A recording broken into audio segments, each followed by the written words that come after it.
कहते हैं जंगल कभी पूरी तरह खाली नहीं होता। वहाँ या तो जानवर होते हैं या किसी की गहरी यादें, और कभी कभी तो कुछ और भी जो ना होते हुए भी वहाँ मौजूद होते हैं। नमस्कार दोस्तों, कैसे हैं आप सभी? उम्मीद करती हूँ बहुत अच्छे होंगे। 11 कहानियों के छलावा सीजन में आपका स्वागत है। हर बार की तरह ही इस बार भी ये कहानी किसी की ज़िंदगी की सच्ची दास्तान है। तो चलिए शुरू करते हैं उनकी कहानी, उन्हीं की ज़ुबानी। मेरा नाम अनामिका है और मैं मुंबई की चकाचौंध भरी दुनिया का एक हिस्सा हूँ। ये कहानी तब की है जब हम कॉलेज के दिनों में थे। हम 5 दोस्त, मैं, रोहन, साहिल, कृतिका और आदित्य। कॉलेज खत्म होने के बाद ये हमारा पहला ट्रिप था। शहर की भीड़ भाड़ से दूर हमने एक जंगल कैंपिंग स्पॉट चुना जिसका नाम था अरण्य घाटी। वहाँ नेटवर्क भी बहुत मुश्किल से आता था और वहाँ की रिव्यू बहुत कम थे, पर तस्वीरें बहुत खूबसूरत। फिर भी हम वहाँ गए क्योंकि हमें रोमांच चाहिए था और शायद कुछ अलग करने का मौका भी।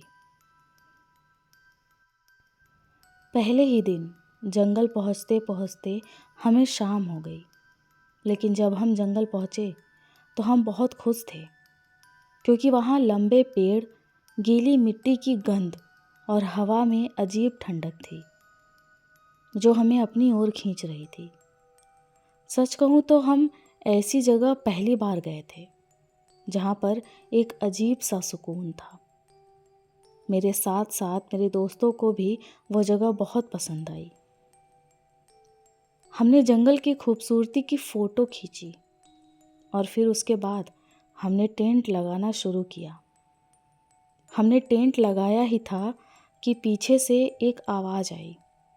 पहली बार आए हो क्या? उस अनजानी आवाज़ को सुनकर हमने पीछे मुड़कर देखा तो वहाँ 5 लोग खड़े थे, बिल्कुल हमारी ही उम्र के। उनमें से 3 लड़के और 2 लड़कियाँ थीं। देखने से तो वो भी वहाँ ट्रिप पर आए हुए लग रहे थे। उनके बैग भी ट्रैकिंग वाले थे और उनके चेहरों पर हल्की मुस्कान। उनमें से एक ने कहा, हम भी कैंपिंग के लिए आए हैं, अगर चाहो तो हमारे साथ रह सकते हो। और वैसे भी जंगल में अकेले रहना थोड़ा रिस्की होता है। हमें उनका ये ऑफ़र अच्छा लगा। हमने आपस में बातचीत की और फिर हमें भी लगा कि एक साथ रहना जंगल में सुरक्षित होगा, और फिर हम उनके साथ हो गए। हमने पहले अपना परिचय दिया और फिर उन्होंने भी अपने अपने नाम बताए। उनके नाम थे विवेक, नेहा, अर्जुन, माया और एक आखिरी लड़का जिसका नाम अब भी मुझे साफ याद नहीं है। ये बहुत अजीब है कि बाकी सब याद है मुझे, बस उसका नाम याद नहीं। देखते ही देखते हम ऐसे घुल मिल गए कि ऐसा लग रहा था जैसे हम पहले से एक दूसरे को जानते हों। हमने साथ में बोन फायर भी किया और गाने गाए, कहानियाँ सुनाई और खूब सारी बातें की। सब कुछ बिल्कुल सामान्य लग रहा था, लेकिन एक बात थी कि जब भी हम हंसते थे तो उनकी हंसी थोड़ी देर बाद आती थी, जैसे वो हमारी नकल कर रहे हों। और उनके चेहरे हमेशा उतरे हुए ही थे, बिल्कुल शांत और गंभीर स्वभाव के। मेरी एक आदत है कि मैं कभी किसी पर जल्दी यकीन नहीं करती, और शायद यही कारण था कि मेरी इस आदत ने उस दिन मेरी जान बचाई। हमने उन सभी को अपने ग्रुप में शामिल तो कर लिया था, लेकिन कहीं ना कहीं मुझे उनका साथ रहना अजीब लग रहा था। सारा दिन हमने जंगल में बिताया। हम घूमते रहे और खूब सारी फ़ोटो भी क्लिक की। फिर सूरज ढलते ही हम रुके और फिर वहीं कैंप लगाना शुरू कर दिया। हमने साथ में खाना भी खाया और साथ में कहानियाँ भी एक दूसरे को सुनाई और खूब एंजॉय किए। इन सब के बीच मैंने नोटिस किया कि सिर्फ हमारा ग्रुप ही सारे कामों में बिजी था। सामने वाली ग्रुप हमारा कोई भी सहयोग नहीं कर रही थी। और सबसे अजीब बात जो मैंने नोटिस की वो ये थी कि उनके पास छोटे छोटे बैग थे जिनके अंदर इतना सामान था कि हम इतने सामान के लिए बहुत सारे लगेज इस्तेमाल करते हैं। साहिल ने तो कहा भी कि तुम लोगों का ये बिन बैग अलादीन का चिराग है क्या, जिसमें से कुछ भी चाहो वो निकाल सकते हो। लेकिन साहिल की बातों का सभी ने मजाक बना दिया और सब उसकी बातों पर हंसने लगे। लेकिन सामने वाली टीम को हंसी नहीं आई और वो साहिल को गुस्से से घूरने लगे, इस तरह जैसे साहिल ने उनसे उनकी किडनी मांग ली हो, जो मुझे तो बहुत अजीब लगा। अगली ही सुबह हम ट्रैकिंग पर निकले। रास्ता घना था, कहीं कहीं धुंध भी, जिसकी वजह से हमें साफ दिखाई भी नहीं दे रहा था। हम धीरे धीरे आगे बढ़ रहे थे। वहीं वो दूसरा ग्रुप हमेशा हमारे पीठ पीछे चलता था, कभी भी आगे नहीं और ना ही कभी हमसे अलग। मैंने ये बात कृतिका से कही भी, इनका ऐसा बर्ताव देखकर क्या तुझे अजीब नहीं लग रहा? तो वो बोली कि हाँ, थोड़ा अजीब तो है, लेकिन क्या पता हम शायद ओवर थिंकिंग कर रहे हों। और हम आए भी तो ऐसी जगह हैं, हमारा ऐसा सोचना भी स्वाभाविक है। कृतिका की बात सुनकर मुझे भी थोड़ा थोड़ा ऐसा ही लगने लगा। और फिर क्या, मैं भी ग्रुप के साथ आराम से चलने लगी, बिना उनके बारे में सोचे। लेकिन जो बात मन में थी वो मुझे तब भी खटक रही थी। आगे चलने पर हमें एक पुराना लकड़ी का बोर्ड दिखाई दिया। उस पर धुंधले अक्षरों में लिखा था, आगे जाना मना है। इस बात पर रोहन जोरों का हंस पड़ा और बोला, यही तो मज़ा है, जो करने के लिए मना किया गया हो वो करना एडवेंचर है, और हम यही करने तो आए हैं।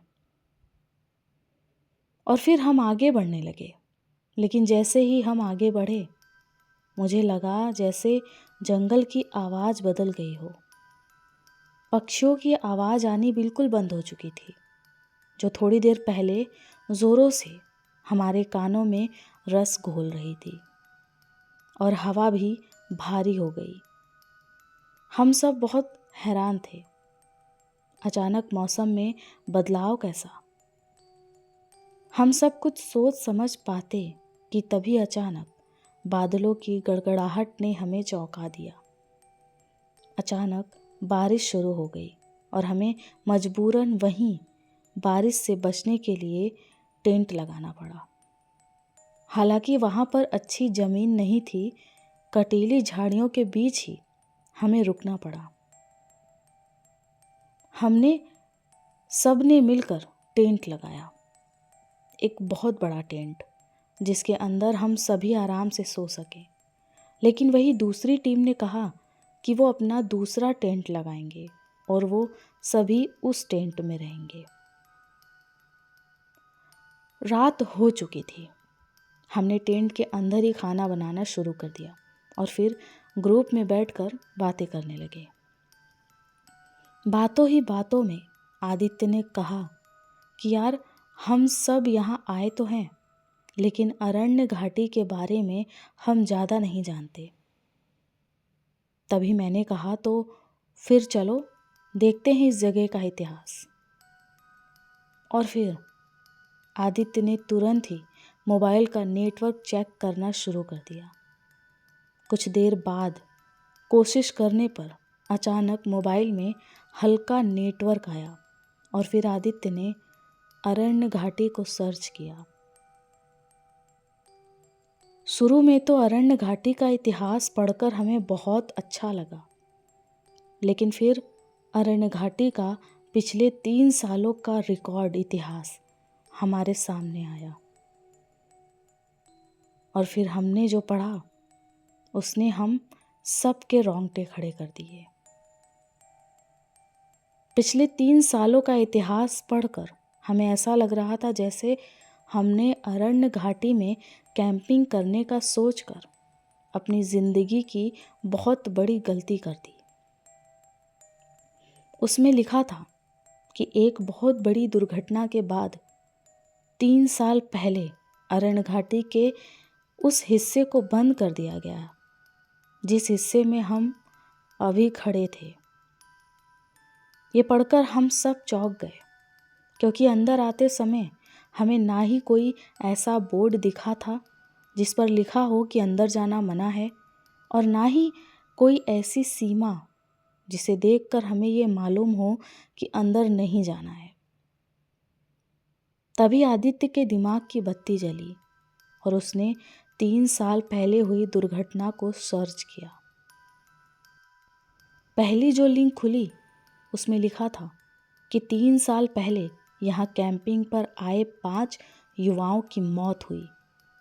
तेज बारिश में लैंड स्लाइड शव 3 दिन बाद मिले, और नीचे एक धुंधली सी फोटो थी जिसमें 5 लोग खड़े थे, गीले कपड़े में और मुस्कुराते हुए। लेकिन हमारी घिग्गी तब बंद हो गई जब हमने उन 5 के नाम पढ़े। विवेक, नेहा, अर्जुन, माया और वो 5वां जिसका नाम मुझे अब भी याद नहीं। नाम पढ़ते ही मेरे दिल ने जैसे धड़कना ही बंद कर दिया। मेरा शक सही था।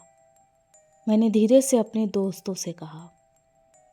हम सभी घबराए हुए थे, क्योंकि हमारे पास वाले टेंट में ही वो ग्रुप था जो 3 साल पहले ही अरण्य घाटी की दुर्घटना में मर चुका था। पर अब क्या? क्योंकि हमारी समझ में अब कुछ नहीं आ रहा था। हम वहाँ से इतनी रात गए, भाग भी नहीं सकते थे, और उनके साथ रहना भी जैसे मौत को दावत देने के बराबर था। लेकिन बहुत सोचने के बाद हम सब ने ये फैसला किया कि हम तुरंत ही वहाँ से निकलेंगे। बारिश भी हल्की हो रही थी, लेकिन रात उतनी ही काली। हमने अपने अपने सामान पैक किए और टेंट के पीछे वाले रास्ते से निकल गए। रात का अंधेरा और सूखे पत्तों की कड़कड़ाहट हमें अंदर ही अंदर डरा रही थी। लेकिन वो कहावत है ना, जान बची तो लाखों पाए। बस यही सोचकर हम वहाँ से धीरे धीरे कदमों से हाईवे की तरफ बढ़ने लगे। हमारे मन में बस एक ही बात थी कि हम जैसे तैसे ही बस जंगल से बाहर निकल आए। थोड़ी दूर आगे चलने पर ही हमें हमारा रेंजर मिल गया। वो भी हमें पिछले 2 दिनों से वहीं ढूंढ रहा था।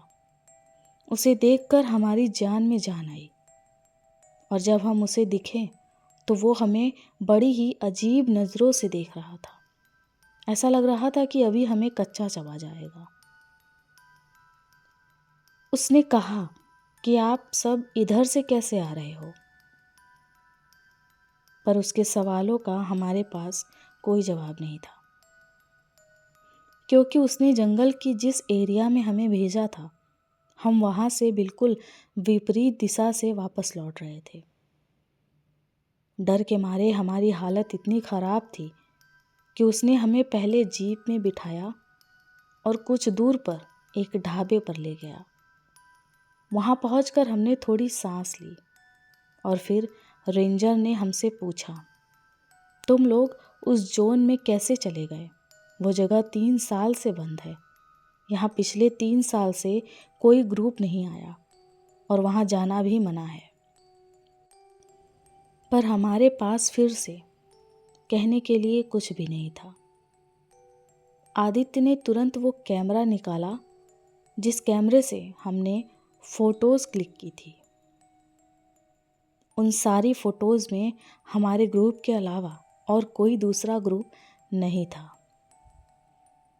अब तक हम सारी बात समझ चुके थे, इसलिए हमने बिना देर किए वहाँ से निकलने का फ़ैसला किया और हमने रेंजर को भी कुछ नहीं बताया, क्योंकि हमें ऐसा लग रहा था कि हम अगर उसे ये बात बताते हैं कि हम उन जोन में कैसे पहुँचे तो जाहिर सी बात है कि वो हम पर यकीन नहीं करता। उसे यही लगता कि हम एडवेंचर के लिए दूसरे जोन में घुस गए थे और अब एक्स्ट्रा पैसे देने के डर से हम उसे एक कहानी सुना रहे हैं। और सच कहूँ तो हमारे साथ जो हुआ था वो हमारी ज़िंदगी का पहला और आखिरी इंसिडेंस था, जिस पर यकीन कर पाना हमारे लिए भी बहुत मुश्किल था। अगर हमारे साथ ऐसा ना होता तो हम खुद कभी भी ऐसी चीज़ों पर यकीन नहीं करते। हम ढाबे से कुछ दूर पहुँचे ही थे कि तभी हमें वो ग्रुप सड़क के किनारे खड़ा दिखाई दिया, लेकिन इस बार उनके चेहरे पर उदासी नहीं बल्कि मुस्कान थी, एक अजीब खुशी की मुस्कान। हम एक पल के लिए तो डर गए कि ये ग्रुप यहाँ तक आ पहुँचा, लेकिन जब हमने गौर से देखा तो उनकी नज़रें हमें नहीं बल्कि किसी और को देखकर मुस्कुरा रही थी। तभी हमें सड़क पर हॉर्न की आवाज़ सुनाई दी। एक दोस्तों का ग्रुप जो गाड़ी में बैठकर जंगल की तरफ जा रहा था। हम समझ गए कि आगे क्या होने वाला है। हम उन्हें रोकना चाहते थे, लेकिन उनकी गाड़ी की रफ्तार इतनी तेज़ थी कि जैसे कोई हवा का झोंका बगल से गुजरा हो। यह हमारी खुशनसीबी थी, या यूँ कहें कि ईश्वर का आशीर्वाद, जो हम वहाँ से बच निकले। अब हम उस दूसरे ग्रुप के लिए सिर्फ प्रार्थना करने के अलावा और कुछ नहीं कर सकते थे। यही सोचकर आदित्य ने गाड़ी भगाना शुरू कर दिया। मैंने पीछे मुड़कर देखा तो इस बार वहाँ कोई नहीं था और सड़क बिल्कुल खाली थी। ना वो लोग थे और ना उनकी परछाइयाँ, बस लंबी सड़क और पीछे छूटता जंगल। हम बिना रुके सीधे शहर निकल आए। उस ट्रिप के बाद हम पांचों अलग अलग हो गए। कोई भी अब कभी उस जंगल का नाम भी नहीं लेता। लेकिन वो हादसा मेरी जहन से आज भी नहीं गया, और आज भी जब मैं कभी हाईवे पर सफ़र करती हूँ और मुझे सड़क के किनारे कोई मुस्कुराता हुआ चेहरा दिख जाए तो मैं नज़रें फेर लेती हूँ, क्योंकि अब मुझे पता है कि कुछ मुस्कानें खुशी की नहीं होती।